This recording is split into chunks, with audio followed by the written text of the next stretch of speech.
Perfecto. Bueno, entonces vamos a ver a continuación lo que sería interpolación por segmentos y la interpolación spline. Entonces, lo que vimos hasta ahora es cómo podemos aproximar una función que solamente se conoce en algunos puntos mediante un polinomio, y usando funciones de Lagrange podíamos obtener el polinomio de interpolación que nos permite cubrir, digamos, esta región entre datos, ¿no? Ahora bien, existen no sé, ¿alguien dijo algo? No. Continúo. La interpolación polinomial tiene un problema, que es que si tengo muchos puntos, comienza a tornarse oscilatoria. Aparece el fenómeno de oscilación. ¿Qué significa esto? Que si bien el polinomio pasa por todos los puntos datos, en la región entre puntos se puede alejar de lo que uno esperaría que fuera digamos, la función ideal que contiene esos puntos, ¿no? O sea, uno esperaría que si yo tengo estos puntos datos, la función por la que pasan esos puntos sería la que está indicada acá con línea de trazos. Y sin embargo, la interpolación polinomial me da una representación que se aleja bastante de eso. Y este fenómeno de oscilación se produce cuando el grado del polinomio es mayor que 6, o sea, cuando es 5, 6, de quinto grado, sexto grado. Por lo tanto, no me conviene utilizar polinomios de grado alto. Me conviene utilizar polinomios de grado más bajo. Pero si tengo muchos puntos, para poder cubrir todos los puntos, lo que voy a hacer es una interpolación por segmentos. O sea, voy a utilizar polinomios de grado bajo, por ejemplo, cuadráticos, cada 3 puntos consecutivos. Entonces voy definiendo segmentos de puntos y en cada segmento voy definiendo un polinomio de interpolación.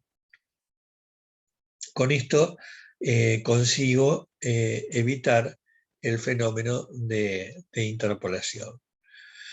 ¿Cuál sería la interpolación más sencilla por segmentos? Es la interpolación lineal por segmentos, donde en cada segmento de 2 puntos consecutivos utilizo polinomios lineales. Entonces, con esto evito el fenómeno de oscilación, pero me aparecen, digamos, variaciones bruscas acá en la unión entre segmentos, ¿no? Esto lo puedo mejorar en cierta manera usando interpolaciones polinomiales de grado más alto, pero siempre después lo vamos a ver en otras aplicaciones. Bueno, ¿cuál es una aplicación interesante de los interpolantes lineales por segmento? Es la representación de curvas experimentales.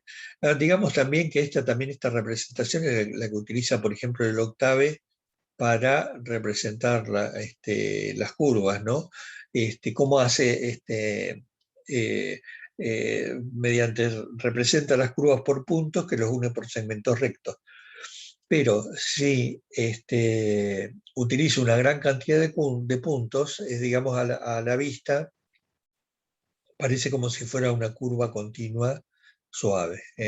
Eso mismo se utiliza en computación gráfica, todo lo que ven en computación gráfica, animación, los juegos de computadora, todo está hecho con puntos e interpolaciones lineales, bueno, donde interviene también el color, o lo que se llama, ¿cómo es que le llaman en computación gráfica? La textura, me parece. Pero en realidad los objetos son, el equivalente de una línea en el plano es el triángulo, ¿no? Y todos los objetos gráficos también en diseño asistido por computadora están se descomponen primero en triángulos y lo que pasa es que se utiliza una gran cantidad y después tenemos la forma, nos parece que fuera curvo, pero en realidad está dibujado con segmentos planos. Bueno, una aplicación no en computación gráfica, pero sí más de ingeniería, de la interpolación lineal por segmento es para representar curvas experimentales. Si uno bajamos 100 años en el tiempo, digamos, esto es cómo se hacían los cálculos en aquella época, donde no había calculadoras, computadoras. Vamos específicamente a esta aplicación. Este es el diagrama de Moody, que nos da la fricción, las pérdidas por fricción en cañerías, donde circula un fluido. Si el fluido, digamos, la coordenada X en este caso es el número de Reynolds, que es proporcional a la velocidad, y por lo tanto, estas, digamos, y el eje Y sería la pérdida de carga por fricción, a mayor velocidad, mayor pérdida, y lo que vemos es que hay dos tramos bien definidos. Una primera parte donde el flujo es laminar y ahí la variación es lineal, y es igual para cualquier diámetro de cañería.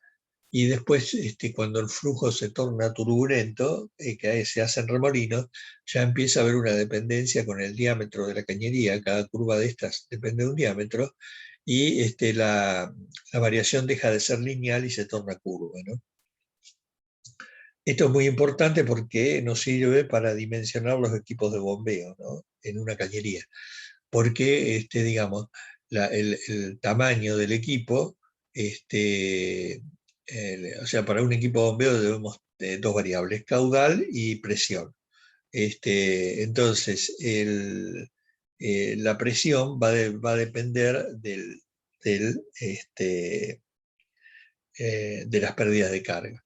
O sea, lo que queremos es hacer llegar un fluido de un punto a otro por una tubería, ¿no?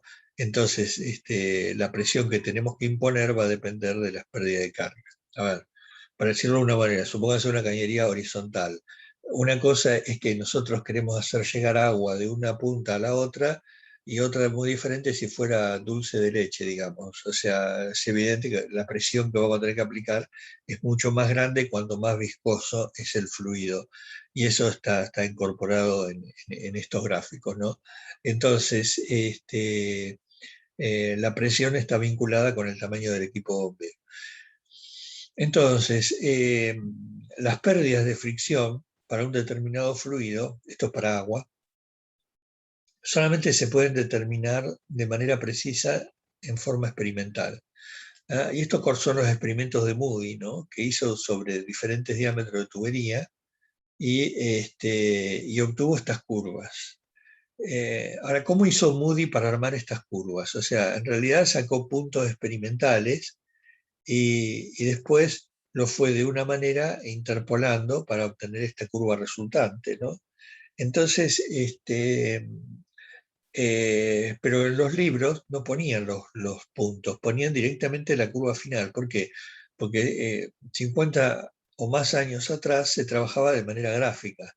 O sea, uno quería saber para una determinada velocidad y para un determinado diámetro de cañería, quería saber la pérdida, entonces interpolaba gráficamente.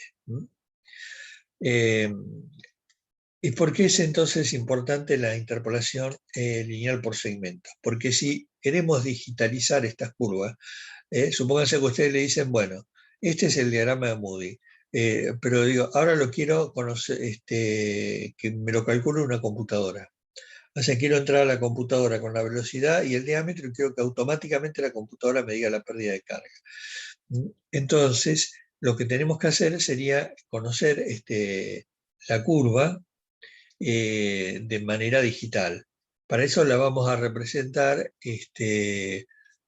por puntos, y con como no tenemos la función de interpolación, vamos a tener que generar una función de interpolación.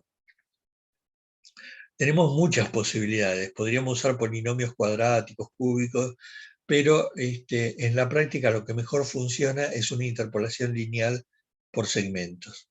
Entonces, mi curva pasa a ser una sucesión de puntos, x, y sub i, que interpolados linealmente aproximan la curva.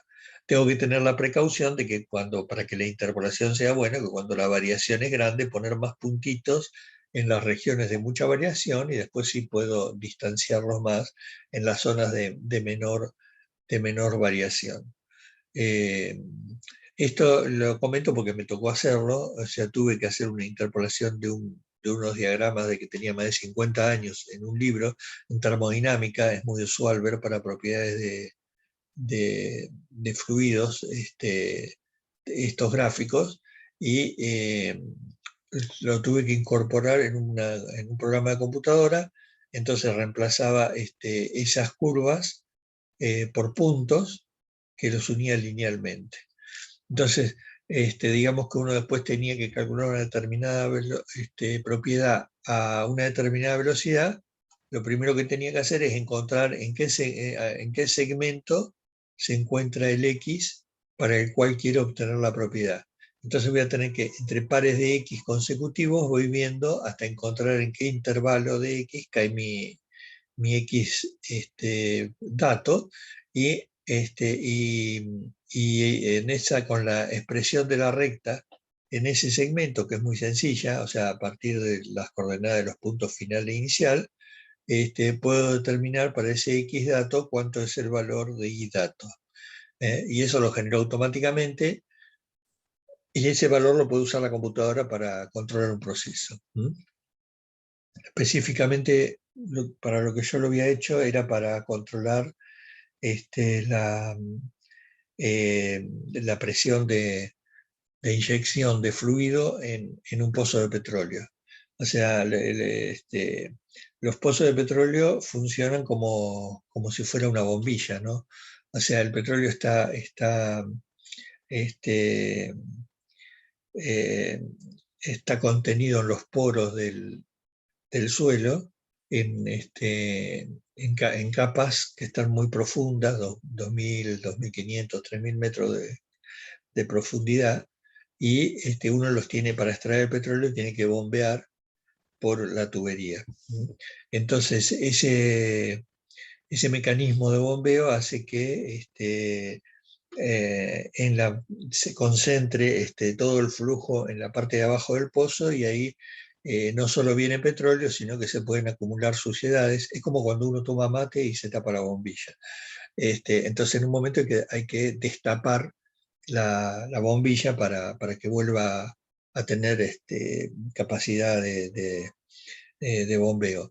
Y lo que se hace, se usa mecanismo de limpieza, que consiste en inyectar fluidos por la tubería a, a grandes presiones para limpiarlo. O sea, pero no es que se inyecte agua, sino que se limpia con, con una, o sea, se usan productos químicos, espumas, arena, para que limpie mejor. O sea, se inyectan un montón o sea, de componentes que hacen que la limpieza sea efectiva.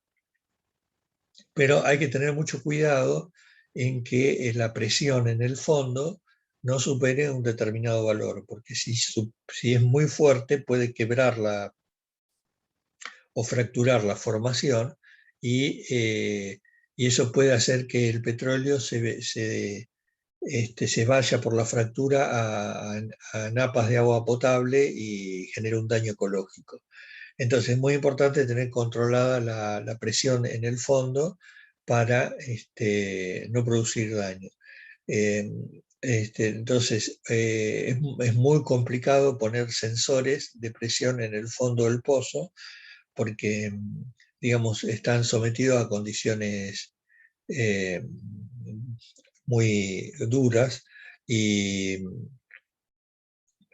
tanto de temperatura como el ambiente, los químicos, todo en general y aparte hay que comunicar, hay que tener un cable o algún mecanismo que permita conectar el sensor con la superficie. O sea, entonces lo que se hace es, se mide en superficie y se calcula lo que va pasando en el pozo hasta llegar al fondo. Básicamente hay que ir sumando los pesos y las inercias de las diferentes capas para tener una presión calculada en fondo.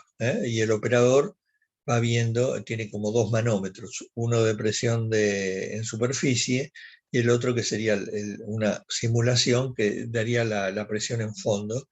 Y esto, para operaciones simples se usan camiones, y es una palanca y bueno, hay que controlar ahí la presión. Pero bueno, yo tuve que hacer toda la parte de cálculo y la parte de cálculo tenía las propiedades de los fluidos, van cambiando la densidad a medida eh, que va avanzando por la tubería, porque son fluidos compresibles, tienen burbujas, tipo una gaseosa, la temperatura varía mucho y las propiedades venían dadas por curvas experimentales de 50 años atrás. Entonces, y de estas curvas la única información que había es la gráfica. Entonces, tuve que reconstruir esas curvas para que puedan ser utilizadas por la computadora. Este, no hay otra manera, porque si no, habría que reproducir experimentalmente los mismos puntos, que no tiene sentido, ¿no? Bueno, esa es una aplicación, pero digamos, hay muchas. Yo la nombro porque al principio uno dice, puede utilizar curvas acá y esto parecería que fuera más exacto, pero esto si lo tienen que hacer y lo recomiendo, si a alguno le toca alguna cosa parecida, usa rectas, que es lo más rápido, lo más práctico, y si quieren generar eficiencia, mejor aproximación, utilicen más puntos, pero esto funciona, no falla nunca y es muy rápido.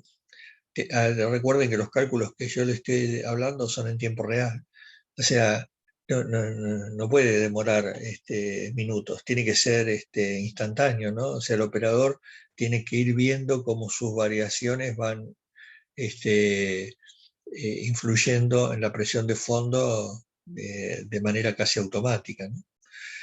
Bueno, pero si bien para algunas aplicaciones es ventajosa la interpolación lineal, hay otras donde tenemos que recurrir a lo que se llama interpolaciones suaves. ¿eh?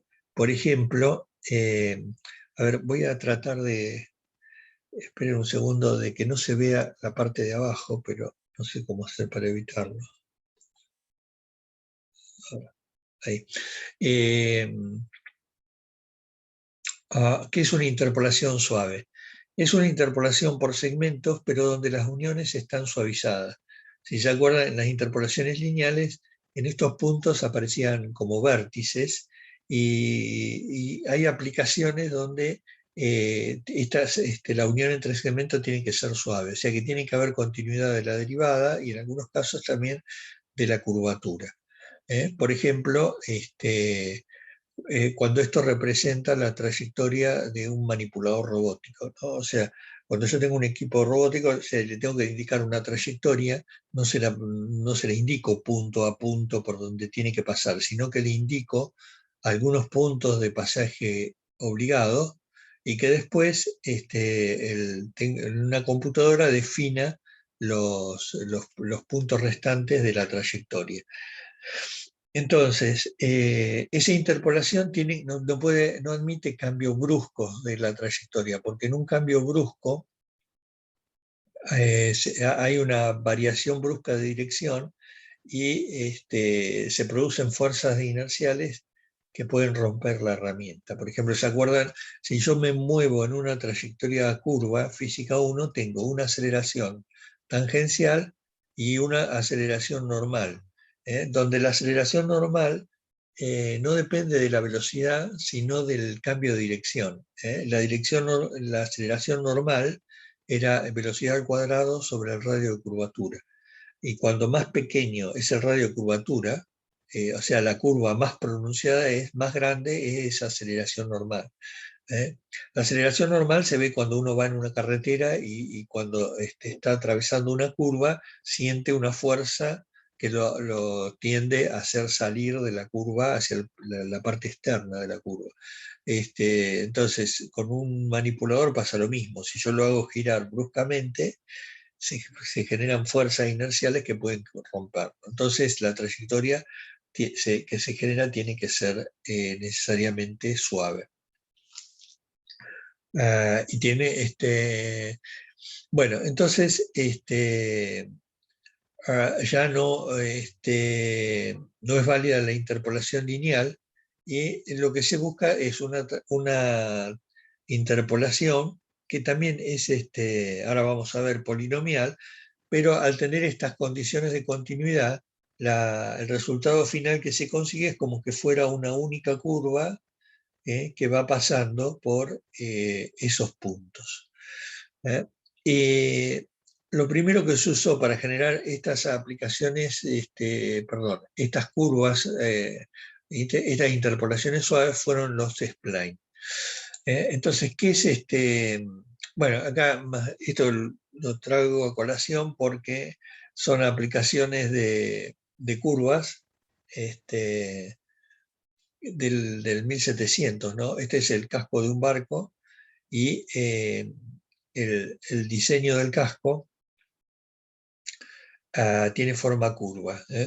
O sea, esto a lo largo de la historia de la navegación se fue, bueno, hay que recordar, en el 1700 los barcos no tenían motores, solamente eran impulsados por el viento, y cómo lograban la forma más eficiente de, de navegación, o sea, que el barco fuera lo más rápido posible, eso se conseguía a través de la hidrodinámica, o sea, se le daba al casco una forma que ofrecía la menor resistencia al avance en el agua. Obviamente todo esto es por prueba y error y el diseñador indicaba la forma a través de estas curvas, donde en realidad es un plano, pero que en la otra coordenada están a separación constante, ¿no? Entonces esto el constructor se materializaba eh, estas curvas para darle forma al casco del barco.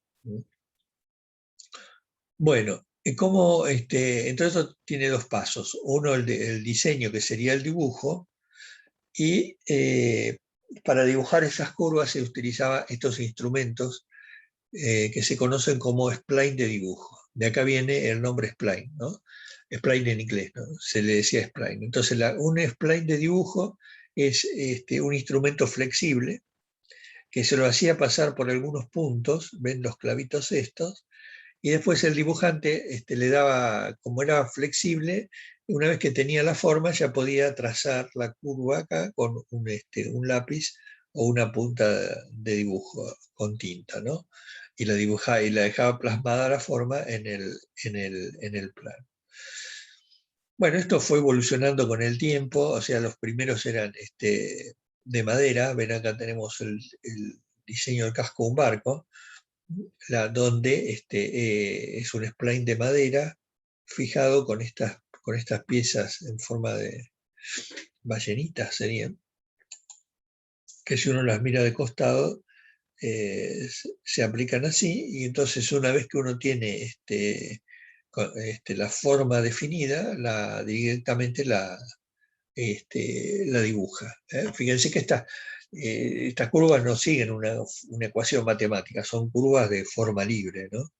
Y fueron evolucionando, de madera se pasó al plástico, y esta es una aplicación, esto es de la década del 60, mediados del 60, y esta es la fábrica Boeing de aviones, y un dibujante que está dibujando seguramente alguna pieza del avión, ¿no? Del fuselaje que tiene forma curva, ¿no? Bueno, entonces esto también,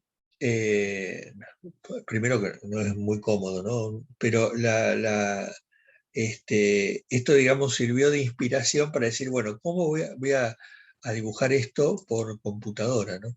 Antes, vamos a terminar con lo de Spline. Más cerca de la década del 70 yo llegué a usar cosas de este tipo, eran de goma con un alambre.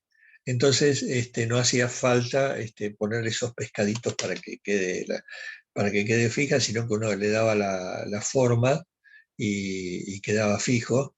Esto se llama, castellano creo que le dicen curvígrafo, y tenía de esta forma, ¿no? Con un alambre, entonces uno le daba la forma y dibujaba dificilísimo, o sea, una cosa muy complicada de usar, por lo menos esto, o sea, había que tener mucha habilidad. Y lo importante es que esa idea de los spline de origen a los spline digitales, o sea, decir, bueno, ¿cómo hago para dibujar una curva que pase por algunos puntos de manera automática y que quede eso, digamos, registrado en la computadora? ¿eh? Esto un poco viene por la idea de querer eh, hacer, por ejemplo, diseños de carrocería en la industria automotriz de manera digital, ¿no? O también para dibujar planos con formas curvas. Es interesante a veces ver la motivación, ¿no? La motivación, digamos, uno pensaría que es para facilitar trabajo de dibujantes y todo, y digamos, una de las principales motivaciones era para evitar el robo industrial. O sea, se pensaba que si se pasaba la información de papel a digital, iba a ser menos susceptible de ser copiada por otras industrias. Una paradoja porque hoy es totalmente al revés, ¿no? Tenemos todo, bueno, hay documentales en Netflix donde hablan de piratería industrial y de lo sofisticado que es entrar en los sistemas de industrias para sacar la información de los procesos y productos, ¿no?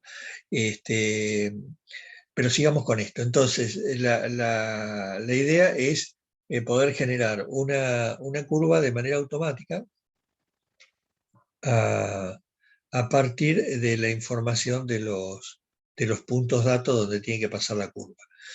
Entonces, inspirados en lo que eran los splines de dibujos, surge lo que se llama la interpolación spline. ¿Qué es la interpolación spline? Es una interpolación con polinomios cúbicos, pero por segmentos, donde en cada segmento se mantiene en continuidad de la función, perdón, en cada punto de unión hay una continuidad de la función, de la pendiente y de la curvatura. Y dentro de cada segmento se varía con un polinomio cúbico de esta manera. A sub i por x menos xy al cubo, p sub i por x menos xy al cuadrado, c sub i por x menos xy más d sub i, donde xy es el x inicial de cada segmento. O sea, en el segmento inicial entre x0 y x1 definimos el polinomio g sub 0. Luego el g sub 1 y así hasta todos los polinomios. Entonces, ¿qué necesito para que esta curva me quede definida? Las constantes. A sub i, b sub i, c sub i y d sub i, los coeficientes del polinomio. O sea, si yo consigo encontrar los coeficientes del polinomio, ya los puedo definir la forma en cada segmento. Y ¿qué condiciones voy a imponer? Voy a poner esas condiciones de continuidad en la unión entre segmentos, que la unión sea suave. O sea, voy a poner en continuidad de la función, la pendiente y la curvatura en los puntos interiores. No voy a entrar en mucho detalle, eso lo tiene el apunte, pero básicamente lo que se hace es, se utilizan unas variables auxiliares que se llaman S, y cada variable auxiliar está asociada a un punto dato de la interpolación. Por ejemplo, en el punto XY, esa variable representa la curvatura en ese punto, que tiene que ser igual para los dos segmentos que se unen ahí, ¿no? Y entonces, si conozco la curvatura perdón, me adelanté, la curvatura en todos los puntos datos, se puede demostrar que los coeficientes son funciones de esas curvaturas.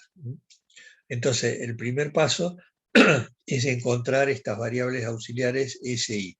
Para eso lo que voy a plantear son las condiciones de continuidad, y esas condiciones me van a dar lugar a un sistema de n+-1 ecuaciones en n-1 incógnitas S sub i. Perdón, n+1 incógnita, porque las curvaturas voy a tener una por punto. Voy a tener n+1 punto, pero como tengo solamente condiciones en los puntos internos, voy a tener n-1 ecuaciones. O sea, voy a tener un menor número de ecuaciones que de incógnitas, ¿no? Y, o sea, me van a estar faltando dos ecuaciones adicionales para resolver el sistema de ecuaciones y encontrar las variables S. Y hay varias alternativas para definir esas ecuaciones adicionales. Una de las más conocidas, y creo que fue la primera, es la condición que se llama de spline natural. Si se fijan, yo dije que la variable S está asociada a la curvatura, ¿no? Y que la interpolación se comportaba como un spline de dibujo. Entonces, si uno ve la definición del spline de dibujo, esto se deforma como una viga. De resistencia de materiales, no sé si ya lo vieron, pero una viga se deforma cuando no tiene carga en su interior, se deforma de manera cúbica. Y está sometida a esfuerzos de flexión y corte. El esfuerzo de flexión, el momento, es proporcional a la curvatura en todo punto. Quiere decir que el momento en el extremo debería ser proporcional a la curvatura en el extremo. Pero como en un spline de dibujo los extremos están descargados, porque no hay fuerza actuante en el extremo de un spline de dibujo, el momento debe ser nulo en el primero y en el último punto. Y si el momento es nulo, significa que la curvatura tiene que ser nula en esos puntos. Por lo tanto, si esa condición física, digamos, de momento nulo, implica curvatura nula. Y como la variable S es proporcional a la curvatura,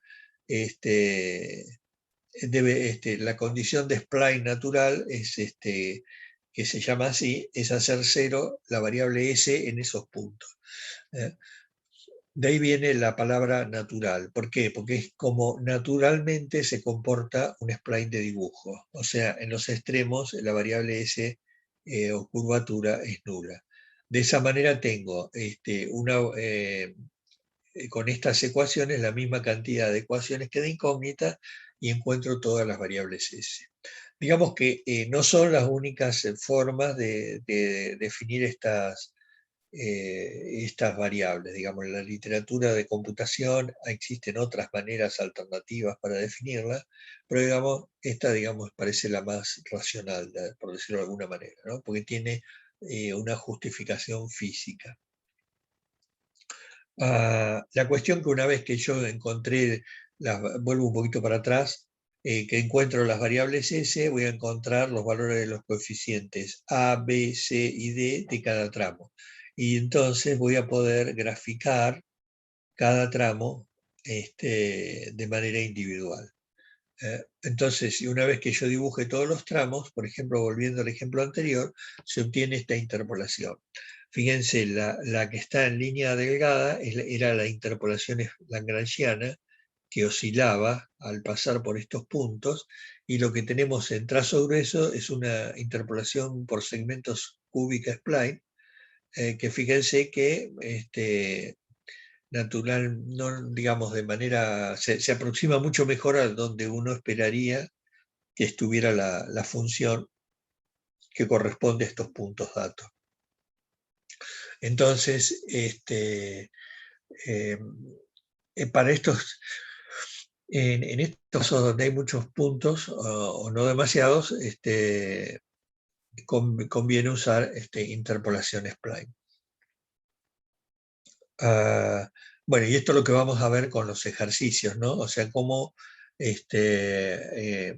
usar las dos alternativas, la interpolación lagrangiana y la interpolación spline, en diferentes ejemplos de aplicación, donde se necesite conocer qué pasa en el medio de los puntos datos.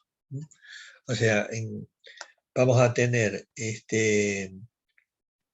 solamente información de los puntos y queremos saber qué pasa en el medio. Entonces, de alguna manera tenemos que reemplazar a la función que pasa entre los puntos.